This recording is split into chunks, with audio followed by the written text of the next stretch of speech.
କହିଲା ମୋର ହନୁମାନ ମୁଁ ଜାଣିପାରିନି କୋଉ ସମ୍ପର୍କ ଆଘାତ କରି ତମେ ଏମିତି ସବୁ କହିଲେ।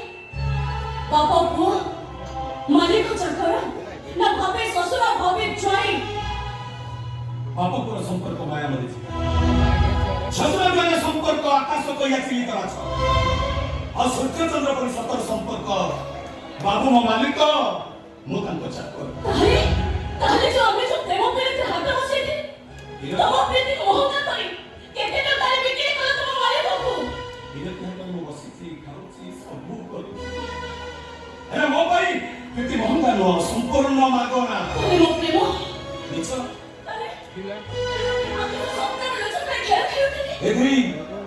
ନିଦ ଭାଙ୍ଗିଗଲା ପରେ କଣ ସ୍ୱପ୍ନ ଦେଖିବେ? ତମେ ମତେ କଥା ଦେଇଥିଲେ ନା ମୋ ଭାଇ? ମୋ କଥା ମୁଁ ଆଜି ଫେରେଇ ନଉଛି। ତମେ ଜାଣିଛ ଯେ କଥା ଦେଇ କଥା ନ ରଖିବାକୁ କଣ କହୁଛି? ବେଇମାନ ବିଶ୍ୱାସଘାତକ। କିନ୍ତୁ ତମେ ଏମିତି କାହିଁକି କଲ? ମାୟାରେ ପଡି ଯାଇଥିଲି।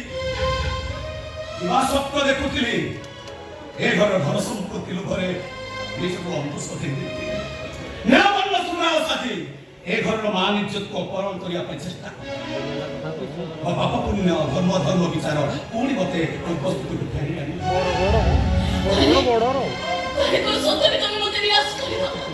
କଥା ଦେଇ କଥା ନ ରଖି ପାରିବାରୁ ମତେ ଯମଯନ୍ତ୍ରଣା ମିଳୁ କିନ୍ତୁ ଦେଇ ମତେ କ୍ଷମା କରିବ। ମୁଁ ତୁମକୁ ପାଣି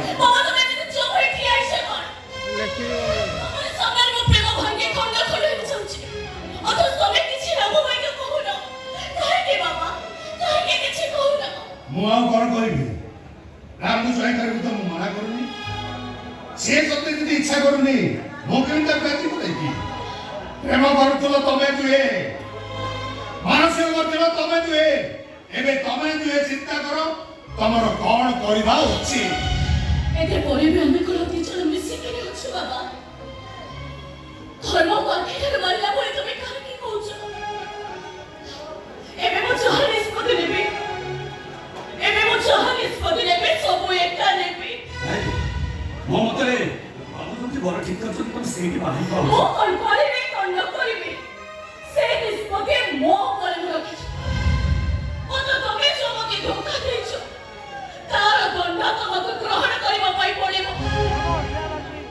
ମୁଁ ତ ସେଇଆ ଚାହୁଁଛି ଯେତେ ଶୀଘ୍ର ମତେ ଦଣ୍ଡ ମିଳିବ ସେତେ ଶୀଘ୍ର ମୁଁ ଏ ଘର ଛାଡ଼ି ଚାଲିଛି। ହଁ ତମେ ତ ନିଶ୍ଚୟ ଘର ଛାଡ଼ିଯିବ କାହିଁକି ତମ ଭଳି ଗୋଟେ ଧୋକା ମାତ୍ର ସ୍ଥାନ ଏ ଘରେ ନାହିଁ। କାହିଁକି ନା ଯିଏ ଗୋଟେ ଚାକର ସିଏ ହଉଛି ଗୋଟେ କୁକୁର ସହିତ ସମାନ। ଆଉ ଗୋଟେ କୁକୁରକୁ ମୁଁ ପବିତ୍ର ଘର ପାଇଁ ଅର୍ପଣ କରି ମୁଁ ଯୋଉ ମହା ପାପ କରିଛି ତାର ଶାସ୍ତି ତମେ ମତେ ଦବ। ମୁଁ କାହିଁକି ତମକୁ ଶାସ୍ତି ଦେବି? ତମେ ମତେ ଦବ।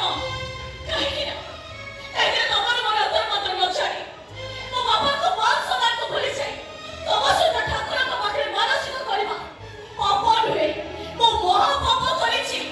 ତେଣୁ ମୋ ପାଖରେ ଏଇ ମାରିଲେ ଗୋଳି ଗୋଳି ମତେ 10 ପାହାର ପିଟିବ। ଅପବିତ୍ର ଜିନିଷକୁ ଛୁଇଁଲେ ଗଙ୍ଗା ଜଳ ପକେଇ ପବିତ୍ର କରାଯାଏ। କିନ୍ତୁ ମୁଁ ଏମିତି ଭୁଲ କରିଛି ତମେ ମୋ ପାଖରେ ଏଇ ମାରିଲେ ଗୋଳି ଗୋଳି ମତେ 10 ପାହାର ପିଟିବ। ମୋ ଭୁଲ ତମେ ହିଁ ମତେ ଶାସ୍ତି ଦେବ। ମୁଁ କାହିଁକି ତମକୁ ଶାସ୍ତି ମୁଁ କରିବି? ହରେ କୁକୁର କୁକୁର କାମୁଡ଼ିଲେ ବିଷ, କୁକୁର ଚାଟିଲେ ବି ବିଷ।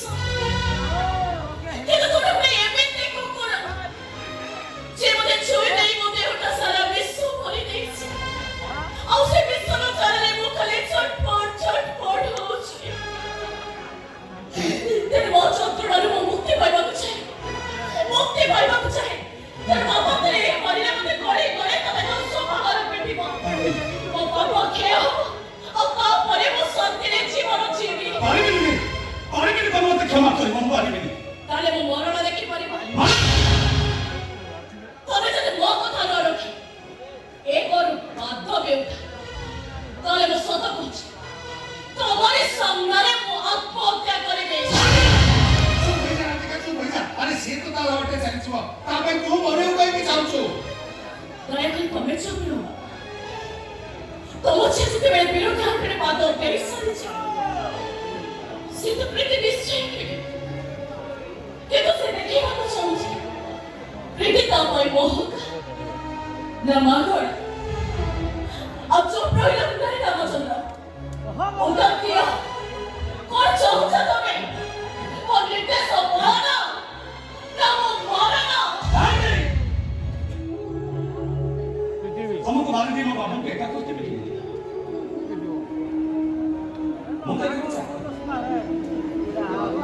ଆଡ଼େଇକିନା ବାଡ଼ା ମୋ ଚାକିରି ଜୀବନ ଶେଷ ଦିନରେ ମୁଁ ଆଜି ନିମ ଖରାପ କାମ କରିବି କେମିତି ये तो अच्छे परोठो मुझे भी तब मुंह देखने को घृणा करेगी ସିଏ ତ ମୋ ପ୍ରାପ୍ୟ ଏଠୁ ଚାଲିଗଲା ପରେ ମୁଁ କେବେ ବି ତମ ପାଖକୁ ଆସିବିନି କି ତମକୁ ମୁହଁ ଦେଖିବି ଆଜି ବିଦାୟ ବେଳାରେ ମୋ ଅପରାଧର ଶାସ୍ତି ସ୍ୱରୂପ ମୁଁ ତମକୁ ଦେଇଯିବି ଏ ବାଡ଼ିରେ କେତେ ପାହାରା ଖା ଆଉ ଦେଇଯିବି ବିରକ୍ତି ମାଗଣାରେ କାହିଁକି ନା ଆଜି ତୁ ମୋ ପାଇଁ ବିରକ୍ତିର ହାତ ଏଇଠୁ